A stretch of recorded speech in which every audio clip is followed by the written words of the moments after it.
let us agree that, at least in a measure, we do understand this, and that on the whole, our thoughts and deeds are conforming to this pattern, this realization of oneself.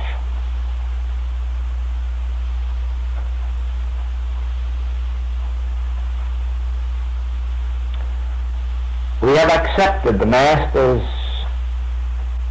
teaching that as ye sow, so shall ye reap.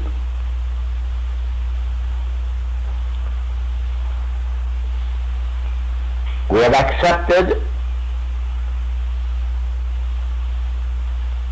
that which has been a known truth. Do unto others as you would have others do unto you.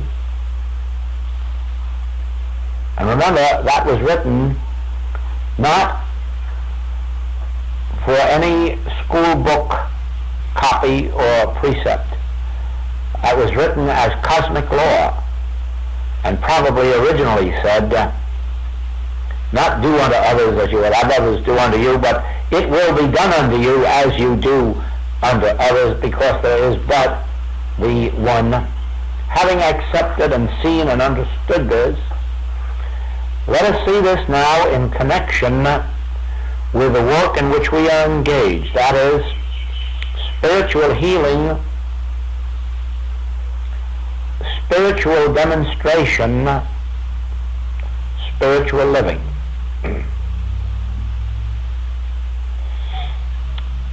This will make it clear to you why we cannot demonstrate person, place, or thing. That is why we cannot demonstrate an automobile or more money or a good position or a practice or a student body. This will make it clear to you why we can only demonstrate God, because the demonstration is the bringing forth in practical experience of the one self.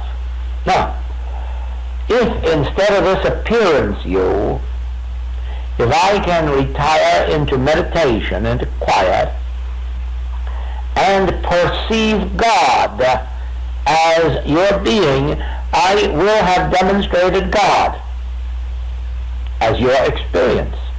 And since God is the embodiment of all good, the source of all good, the creative principle of all good, in demonstrating God, I will have demonstrated your good.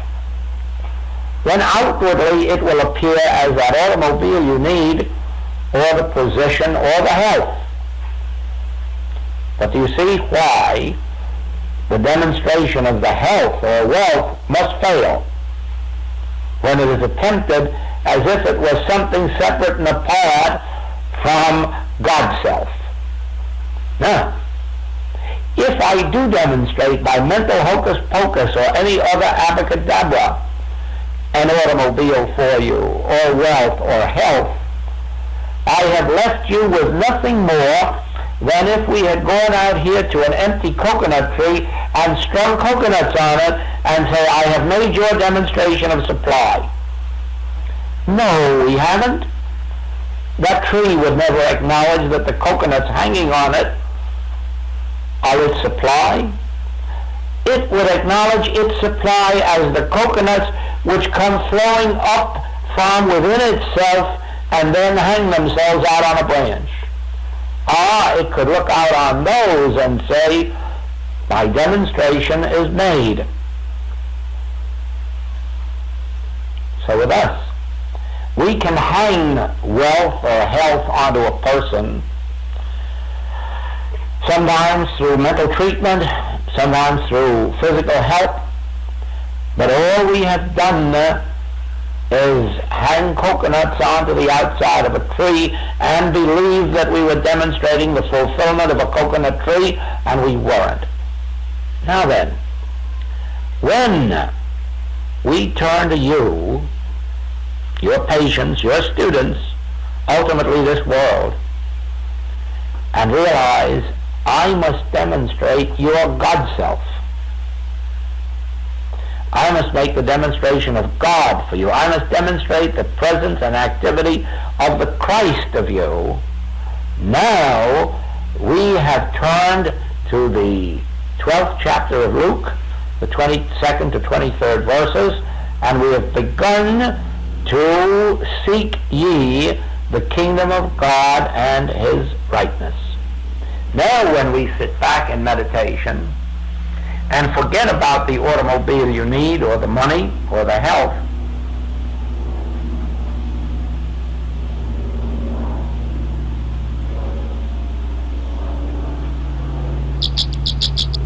we turn completely away from you.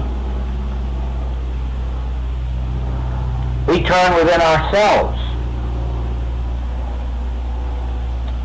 and wait and wait and wait. We wait for 3 or 4 or 5 minutes. If at the end of that time we have not felt a response within ourselves, we get up and go about some other duties. And then an hour or 2 or 3 later, we return again to that inner meditation, and there just wait silently. It doesn't make a difference whether thoughts are going around in your mind. Not interested in that. We're just waiting silently until the voice of God utters itself within us. We're just waiting until we have an activity of the Christ stirring within us. What's going on in our mind won't stop that activity. We are sitting here waiting. And if it doesn't come in 3 or 4 or 5 minutes, we again get up and go about our business. And 2 or 3 hours later, we do it again. If it is necessary, we keep this up for 1 or 2 or 3 years. If so be that the Christ is so absent from us that it takes us that long to realize it. But you may be assured of this, that if you persist, the day will come when an inner response will come that will give you the assurance of a He that is within you, that which the Master called the Father within, that which Paul called the Christ.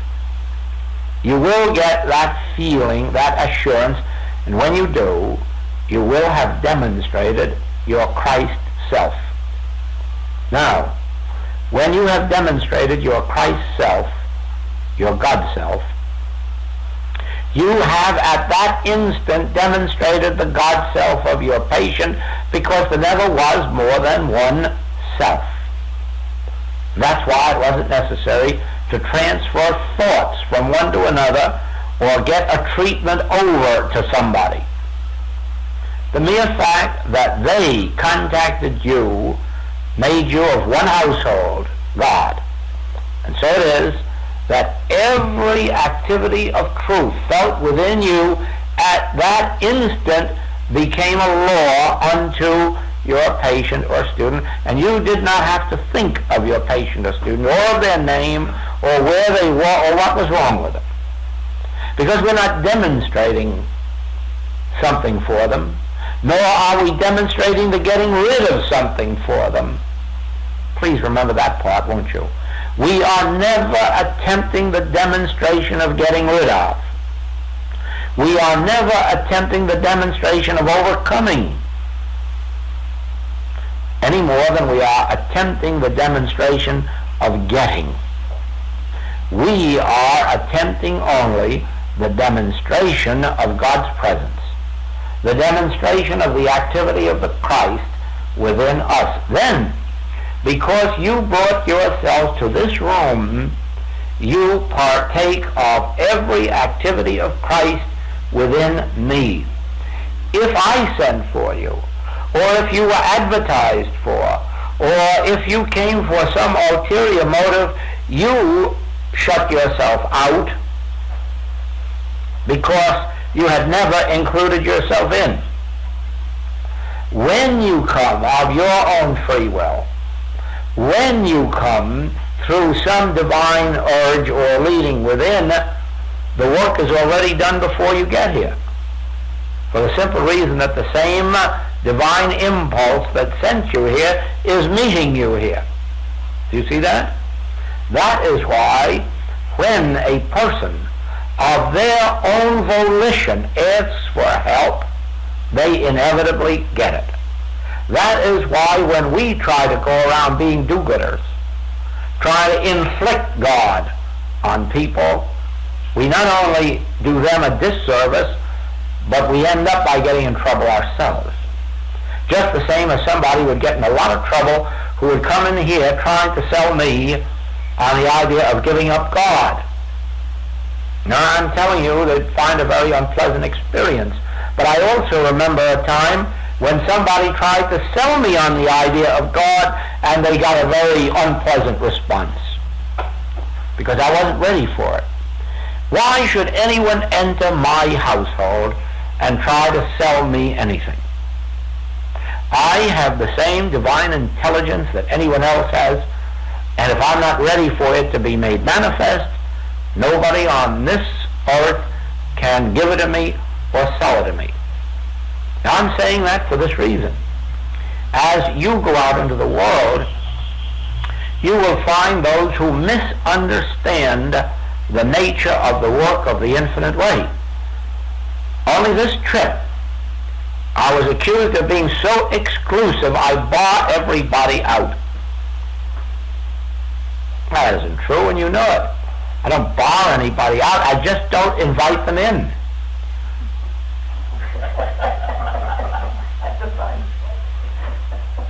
That's right, I'm not barring anyone. My doors have never been closed to anyone that sought me in all the years that I'm in this work.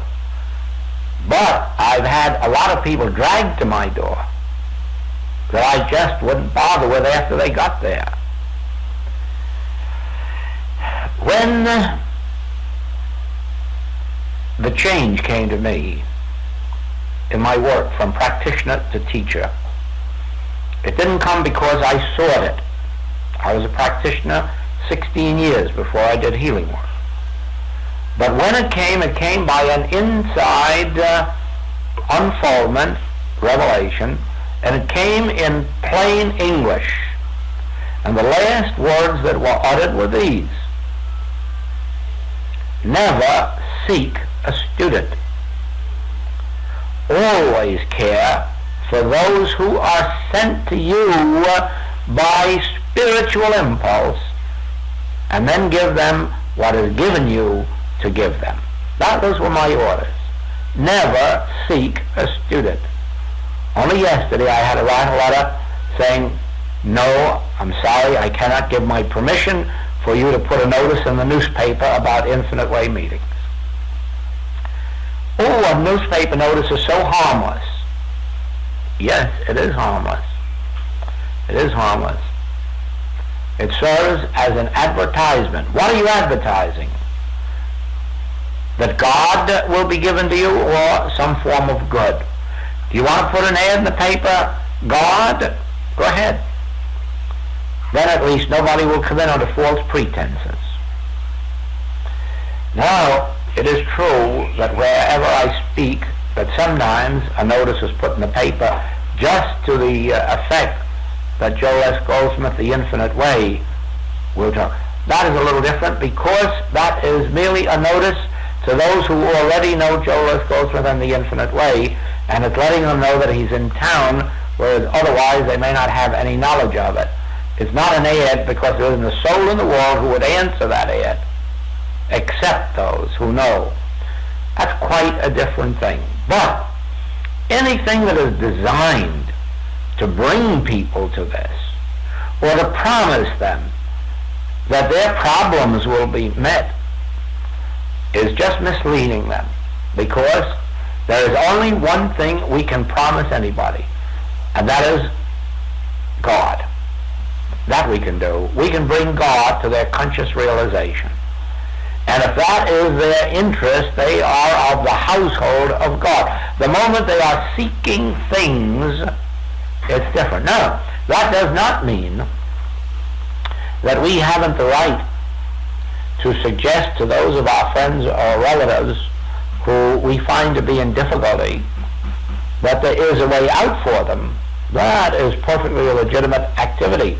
But in that case, we have the right to hand them a book or a pamphlet or a tape and then leave it with them. And if they go any further, that's their lookout. If they don't, it is also their lookout. Then there is no advertising, no coercion. There is giving to one's neighbor a cup of cold water in Christ's name. Certainly be as generous as you like in giving pamphlets or giving books or sharing tapes, but go no further than that. After that, it is up to the individual to do what they want to do, to make the overtures, to ask the questions. And you can see the reason. We are demonstrating cosmic consciousness and cosmic law. And that means the only demonstration we have to make is the demonstration of the God selfhood. And I can assure you that if you were to say to many people, this isn't the way of getting healthy, wealthy, or wise, it's just the way of finding God, that you would find many eager to have it on the 29th and a half of February, or the 32nd of May, or the 4th Thursday in each week. No, let us understand the nature of this work. This work is spreading more rapidly than we have been able to take care of it. And not nearly as rapidly as it would if any of the human means were used to let it spread or be known. And it will spread under divine impulsion.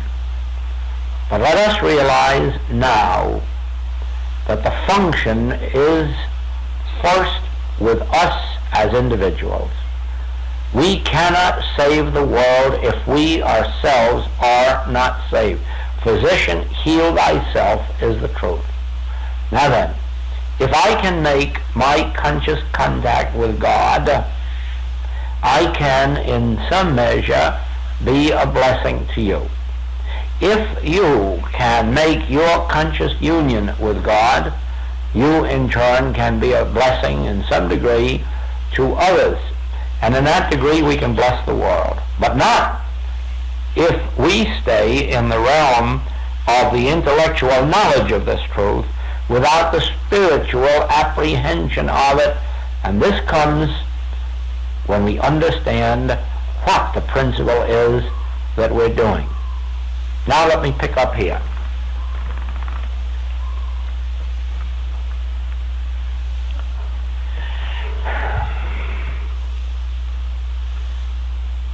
There is but one selfhood. That selfhood is where I am, since I and the Father are one. All that God is, I am. All that the Father hath is mine. Now, without understanding, I can dispense with all further thinking. And I can sit patiently and wait.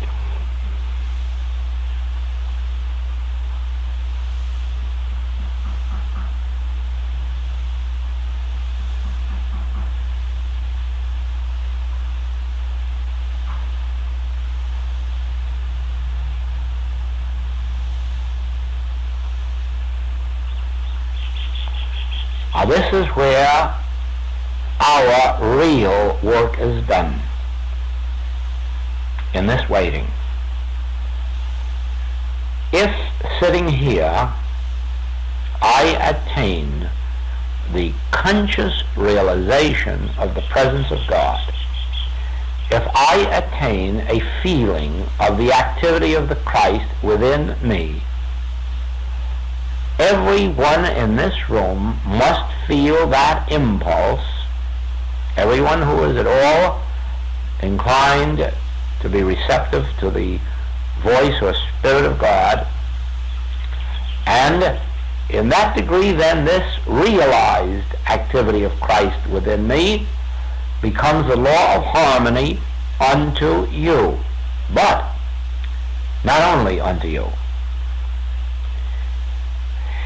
The realized Christ, the risen Christ, the activity of the Christ within me realized becomes an influence in this entire world. I have no way of knowing at this moment where some receptive person in the world, may be in a hospital, it may be in a prison dungeon, it may be in a battlefront, it may be in high political office or low, it may be anywhere in the world where an individual is sitting pondering or saying, "Oh God, can you help me? Oh, is there a God to help me?" Wherever an individual is reaching out for something beyond the human, the realized Christ of this moment reaches them. The more of the realized Christ there is in the world, the more the need of the world is being met. You have no more idea what takes place through the realization of the Christ in you than I have. And I have but very little, although I have seen a great deal. For instance, if I were to look around this room and think of the lives that have been touched by the infinite way in places where I was not personally known, where nothing of a human nature came into the scene, where my sitting at home, abiding in this truth, realizing my conscious union with God, until the very flood of it took place within me, the feeling of it, the realization of it. And that's all I've ever done in my life in this work. And that's the only advertising I've ever done, and that's the only effort I've ever made toward helping people, is that inner realization of Christhood. And then all of a sudden it brought this lady from Florida and somebody from California and somebody from Hawaii. And it seems impossible, as you look at this mail all around the world, to believe that just sitting in a room, the influence could have been felt at such far distant places. And that is not the extent of what I'm talking about. I still do not know how many people there are in the world who have had healings, mental, physical, moral, financial, just by themselves sitting at home wondering if there was a God to help them, and by the very act of reaching out to the invisible and the unseen and the unknown, that they touched this very Christ that was released here or in you when you were at your work. Now this I have been taught within. But the day is coming when there will be a band of Christhood around the world, a circle of Christhood. Not persons, not people. I'm not speaking of that. I'm speaking of a band of spiritual consciousness around the world. And you know how it will get there? By these realizations of Christ. Now, every time we sit in a meditation, whether we are alone or whether there are two or more gathered in this name, and we have no selfish purpose, we have only the desire for this communion with God, and that realization comes to us, we have allowed the imprisoned splendor to escape, and now it's out in the world, and it is doing its work. It is literally the presence that goes before this world to make the crooked places straight. It is the healing Christ. It is the Savior of mankind. Christ is the Savior of mankind, but Christ is locked up in our bosoms until such time as we make a way for that imprisoned splendor to escape. We do that through meditation, through realization. Then, when the feeling, that impulse comes, now it is out in the world about the Father's business. And somewhere in this world there are those reaching out for Christ's help and receiving it. Now do you see why we do not demonstrate persons, places, things, or conditions? We demonstrate the presence and activity of the Christ, and let the Christ do all the performing, adding to, destroying in the outer world. Because the Christ destroys everything unlike its own nature and character, and what can that possibly be except the belief of a selfhood apart from God? Do you see that? Well, let us meditate for a little while. Now you will see why these groups will be small and why they will consist only of those who have been serious students, because the step that we are about to take is this.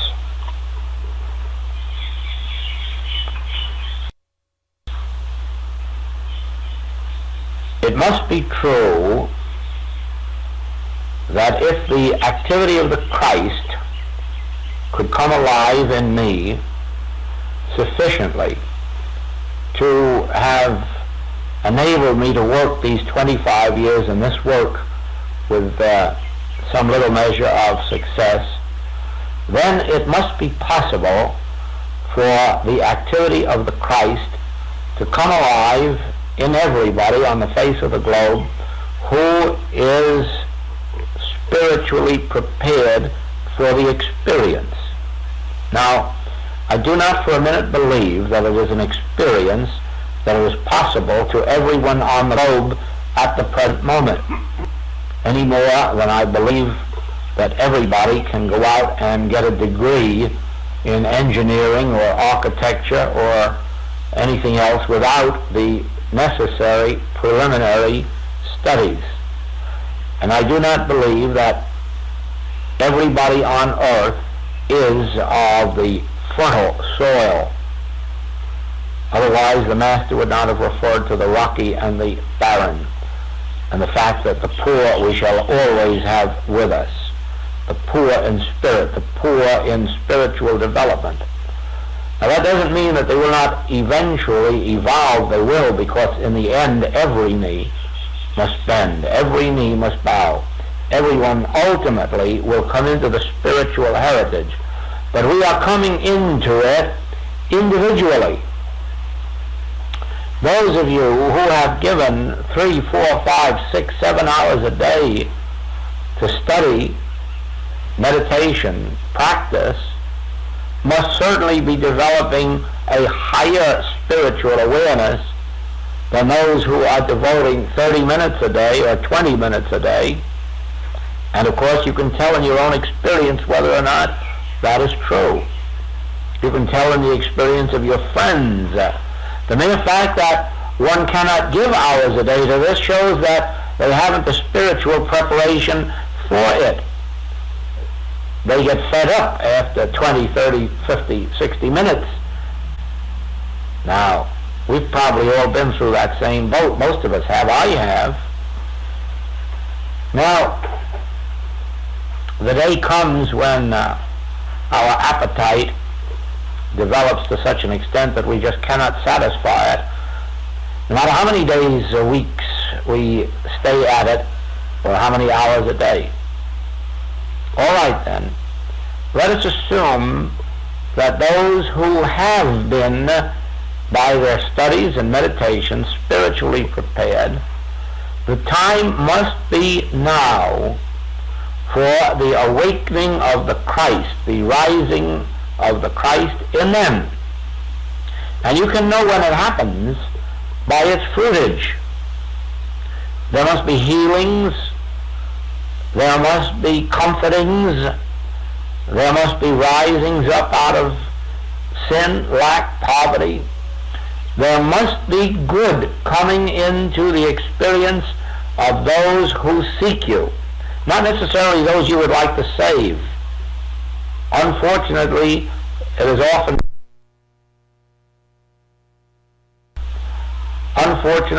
those of our own household who often are our enemies, not our disciples.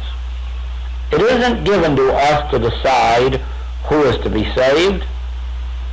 What is that to thee if I say, follow me, and to the other fellow, tarry a while until I come? What is that to do with you, whether this is the day of your unfoldment or somebody else's day of unfoldment, or whether it isn't their day of unfoldment? That is something between themselves and their God. But there must be in our infinite way circle those who are ready now to say, yes, you're right. We've certainly talked enough and heard enough about this Christ, and we surely have faith that it's true and that Christ is here. All things are added. But now how about not talking quite so much about it and demonstrating a little bit more of it? Why be satisfied with whatever tiny measure of it we have yet experienced? Because there are serious days ahead of us. The infinite way work could expand tremendously if it were permitted to. But if it did at this particular time, it would find us unready, because we haven't enough students who are ready to leave their mothers and brothers and fathers and sisters and get out into this world and do some healing work and some practice work. But we haven't enough yet that are ready to tear away from their kitchen stoves and household duties to really and truly get out and give themselves to this work. And before this work can go much further, there must be healers, and there must be those who know the letter of truth sufficiently to impart it. Now, the letter is simple enough. It really means studying the writings and the recordings diligently until those principles are clearly established in thought. And so our work now in these groups will be the development and the unfoldment and the revelation of the Christ as an experience, not as a teaching. The first chapter of the new book, Living the Infinite Way, tells you that the infinite way is not a teaching, it is an experience.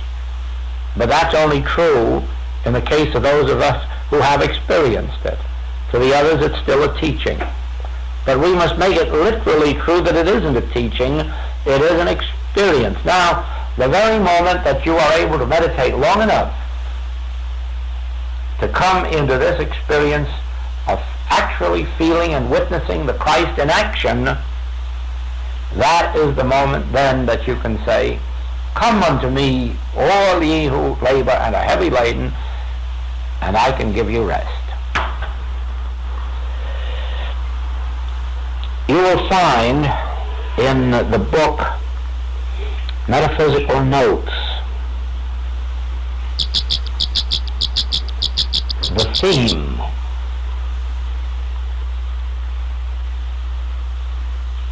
of what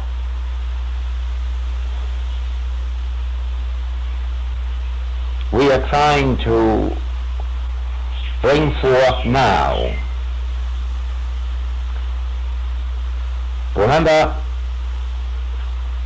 when I said that in these periods, 2 or 3 periods of meditation each day, in which we will not take our problems or our family or our friends or the nation or world peace or anything else, we will merely go for a realization of God, for that pure realization of God with no purpose. Not that we want God to do anything for us or for anybody else, not that we're seeking anything, merely for pure realization. Now, behind that is this: my conscious realization of my oneness with God constitutes my oneness with all spiritual being and idea. In other words, when I succeed in making that contact with God, remember that I have made my contact with you and you and you and you and you and you and you and you and you and you all over the globe, because in your spiritual identity you are one with that which I now have realized. In the same way, the moment I realize, make contact with that infinite invisible, I have made contact with my supply, with my home, with my companionship, with every rightful spiritual activity of existence, because all of these are embodied in the infinity of that Godhead. Therefore, I do not get at one with what I shall eat or drink today and wherewithal I shall be clothed tomorrow. I do not get at one with health in this meditation and at one with home in the next meditation. I do not get at one with physical, mental, moral, financial healing in the next one. But in the contact with the infinite invisible, I have made my contact with the infinity of being, with the allness of being, and that of course appears to our sense as the added things, that is, those things humanly necessary to our experience. Now, it came to me during the night that this very work does go back to that book, Metaphysical Notes, in which the realization was brought forth that there is nothing to demonstrate except that contact with God. Because the moment we have consciously attuned ourselves to it, we are at one with God, which means that we are at one with all that God is God to. That is, with all that the creative principle has made in its own image and likeness. Now,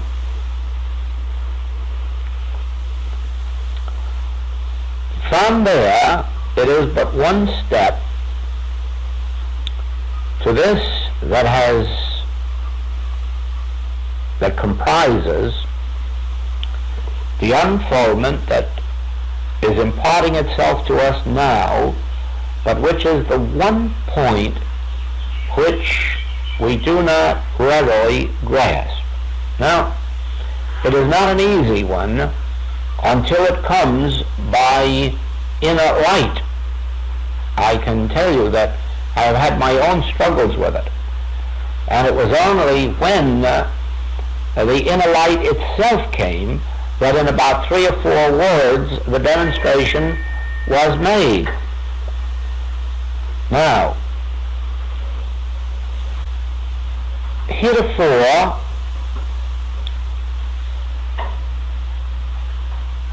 we have thought of our spiritual activity, whether it was our studies or our meditations, as the turning of discord into harmony, sickness into health, lack into abundance,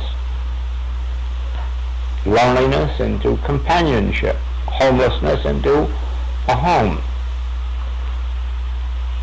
But from this point on, and this point is not to be given to your patients or your students at this time. This is to be demonstrated first. From this time on, when the temptation comes up about health, lack, this and that, you immediately remember health or sickness, lack or abundance, homelessness or home, loneliness or companionship. What of it? Neither of these pairs of opposites enter into our demonstration. Here is the secret of spiritual living. Once you can rise above the desire for physical harmony, then you are entering the spiritual kingdom of God. As long as our thought, which it has been in metaphysics, is on exchanging our discords for harmonies, we still have only traveled part of the journey. Now, the journey is really not one of going from physical discord to physical harmony, because that would merely mean a matter of time. Because if we are completely healthy today, well, tomorrow we're a day older. 10 years from now we're 10 years older, and inevitably that physical change of age, discord, disability, and death overtakes us. It is a legitimate thing for our patients and young students to be interested in overcoming the discords of sense and of achieving harmony in their so-called human experience. And it is a wonderful step forward when they turn from material means to spiritual means to achieving it. But it is not the end of the road. It is only part way along the road, because all we have done is to rise above our temporary discords into temporary harmonies. But we have not yet achieved the realization of the spiritual kingdom. It does not yet appear what the glories of God are. No, as long as we are exchanging physical discord for physical harmony, you still have no idea what the kingdom of God is like, or what the spiritual riches are like, or even spiritual health. You have no idea of it. Just the fact that the heart beats regularly, or that the organs function, what the world calls normally, gives no impression of what spiritual harmony is like. None at all. It is only when we rise above physical harmony that we begin to enter the spiritual realm. And so it is that we, and this is true now of the small groups to whom I'm telling this, it is necessary that we, when we are presented with a discord, whether in and of ourselves or those who come to us, that we say to ourselves, physical health or physical sickness, physical wealth or physical poverty. Not either of these is the end and object of my spiritual search for God. And of course, at first, there will be many arguments. But ultimately you will see that rising above the physical discords into physical harmonies is really has no bearing on our spiritual life. Our spiritual life begins only where we rise above physical harmony into spiritual realities. Now that is why I said that for us problems are necessary. It is vital that we have problems, because the temptation to rest in physical health and physical supply would rob us. It is just like meditations in which we attain a sense of peace or harmony, or the realization of the presence of the Christ. These are most wonderful experiences when they come. But after we have experienced those, we have to rise to the next higher level, in which they are of no significance and of no importance whatsoever, since, having realized omnipresence of the Christ, what difference does it make whether we have an emotional feeling about it or not? Whether we feel then emotionally satisfied or emotionally starved will make no difference, since we will have realized that the activity of the Spirit is an eternal thing, whether or not there is any sense of feeling or emotion realized. Now, this is the point that will be, above all, the most difficult. The realization of physical health or physical sickness, what matter? Because in that realization will come the spiritual health. You will find that this is the essence of the chapter, The New Horizon, in the Infinite Way. And it will also explain why that chapter was never written. It was not even written as the other writings are written. It came through in an entirely different way. It came through in a dream. Word for word, as it appears in that chapter, it came through in a dream, written in gold, Old English lettering on a red silk banner that was suspended from my ceiling to my bed. And I awakened out of the sleep to find that banner still there. And I took the pencil and paper from my night table and copied down that message word for word, and then afterwards saw this banner fold itself up and disappear, and it has never reappeared. That is the chapter, The New Horizon. That's the way it came. And you will find that it reveals that all of human experience, that means the good human experience as well as the bad human experience, is an illusion. It's a dream. But it doesn't mean that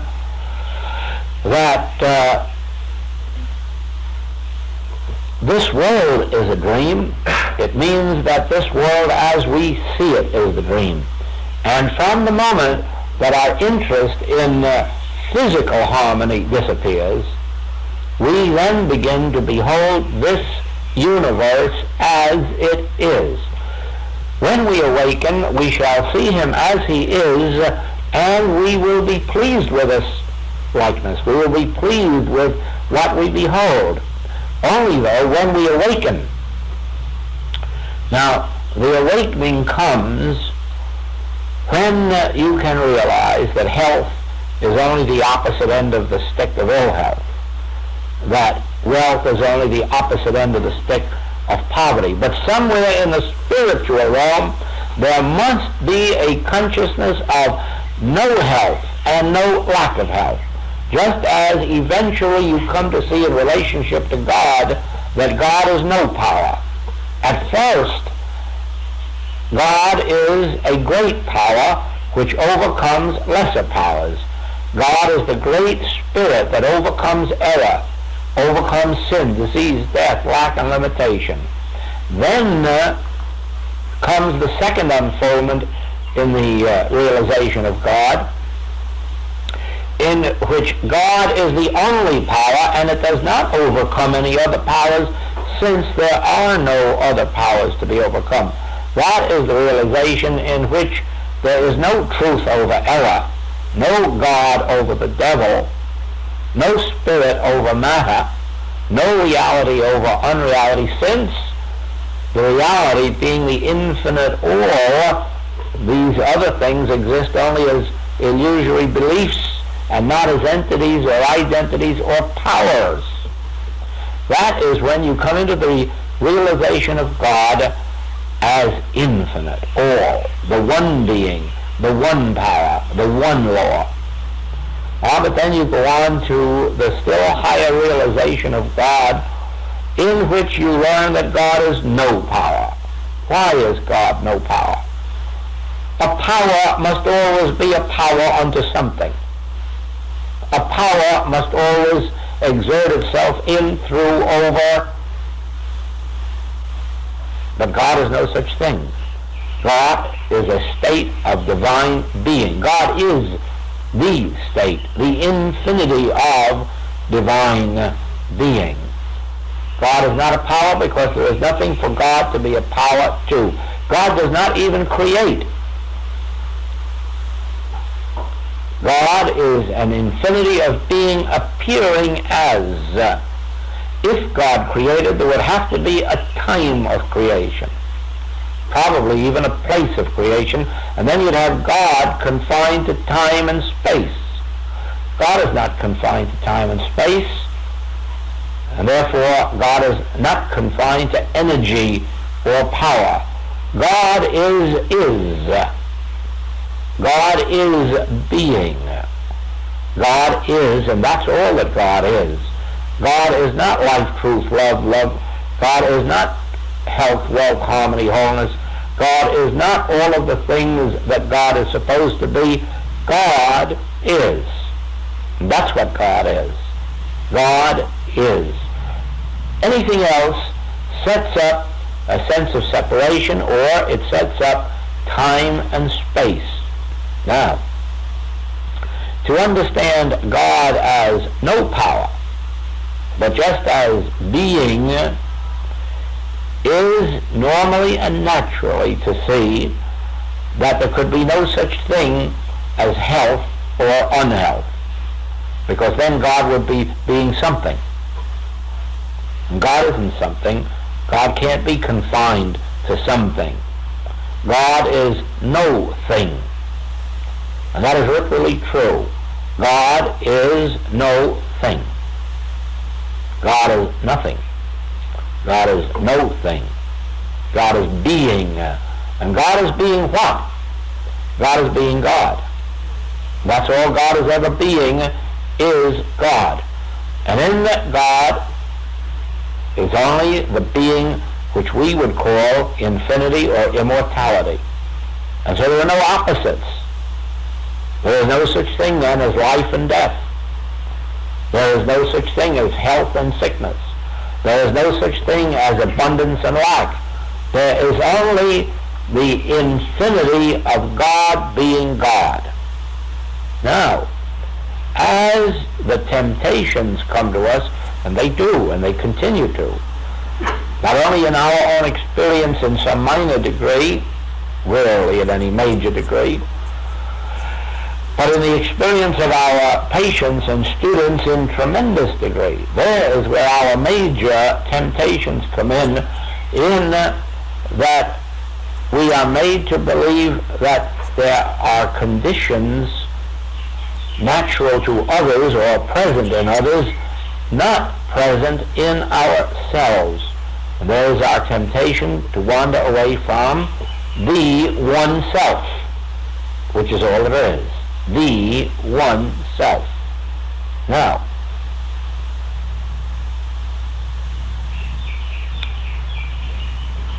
it's like looking right down a beam of light to be able to say health, sickness, wealth, lack, loneliness, companionship, home, no home.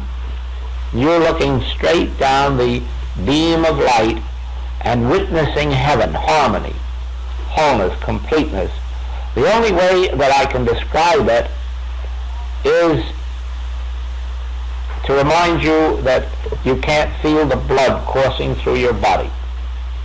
You don't even at this moment know that there is any blood coursing through your body. You're not aware of any blood. It is functioning, it is taking its place, and you have no awareness of it, and so you can't say that it's healthy or unhealthy. You can't say that it's normal or abnormal. To you, the coursing of the blood in your body is non-existent. You have no knowledge of it. So it is with health. In the spiritual sense of health, you have no sense of health at all. You haven't even a sense of body. The body just functions, and you have no knowledge of it whatsoever. And that is why you will hear people in the 60s or 70s, when someone speaks of age, you'll notice the smile on their face, because they can't say it, but they don't know what you're talking about, age, because they don't feel any. There is no feeling of age. there's any more feeling of age than there was at 30 or 29 or 32.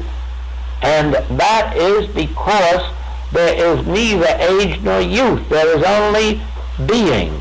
I am being, and I have no more awareness of being 40 or 50 or 60 than I had when I was 10 or 20 or 30. I have no awareness of being some age. I merely have an awareness of being, and so does with you. So does with everybody. Even the oldest of people will tell you that sometimes they're aware of a physical discord, but they're not aware of being old. They're not aware of any age.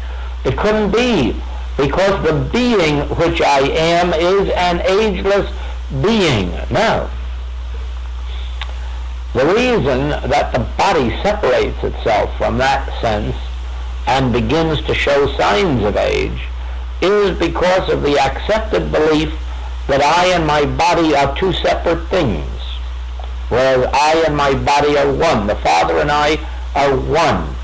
The principle of being and I are one, and that principle of being is embodied in the body that is the temple of the living God, which is as ageless as I am. Now, as we, more particularly we in the message of the infinite way, come to this realization that the Word becomes flesh, that this God appears as, not in or through, but as, then we learn that this body is as incorruptible as the spirit of which it is formed.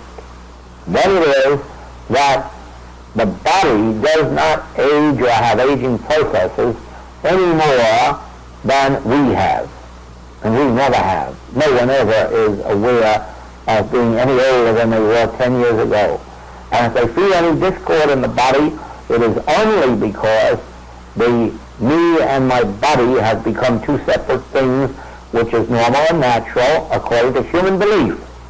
Because we have this age-old medical belief that the body is responding to certain laws of matter which you aren't. You yourself may be immortal, but your body is subject to certain laws of matter.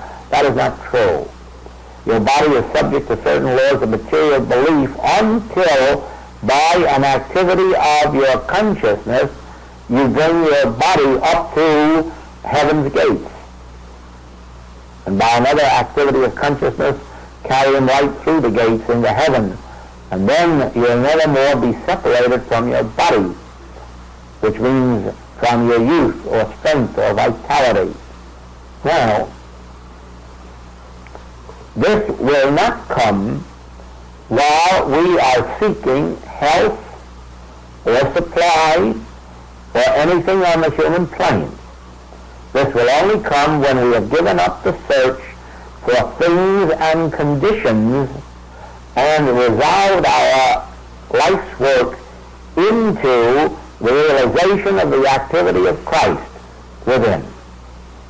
When we no longer search for harmony, for peace, for safety, for security, for joy, or for anything that the world knows, my peace give I unto you, not as the world giveth. The moment we stop seeking for physical health, physical harmony, physical well-being, we then open the gates of consciousness to admit the spiritual light, which becomes the spiritual life of our being and of our body.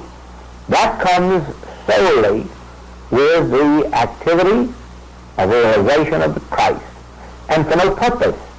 Remember this, that the nations of the world are seeking spiritual power in order to have harmonious human experiences. Don't forget, the nations of the world are seeking God right now so that they can have more earthly things, better earthly things, so that they can catch larger fish in their nets, bigger fish, better fish.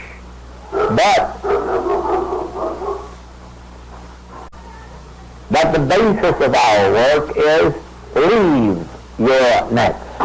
The basis of our work is leave this search for more and better human good and open consciousness to the spiritual realities.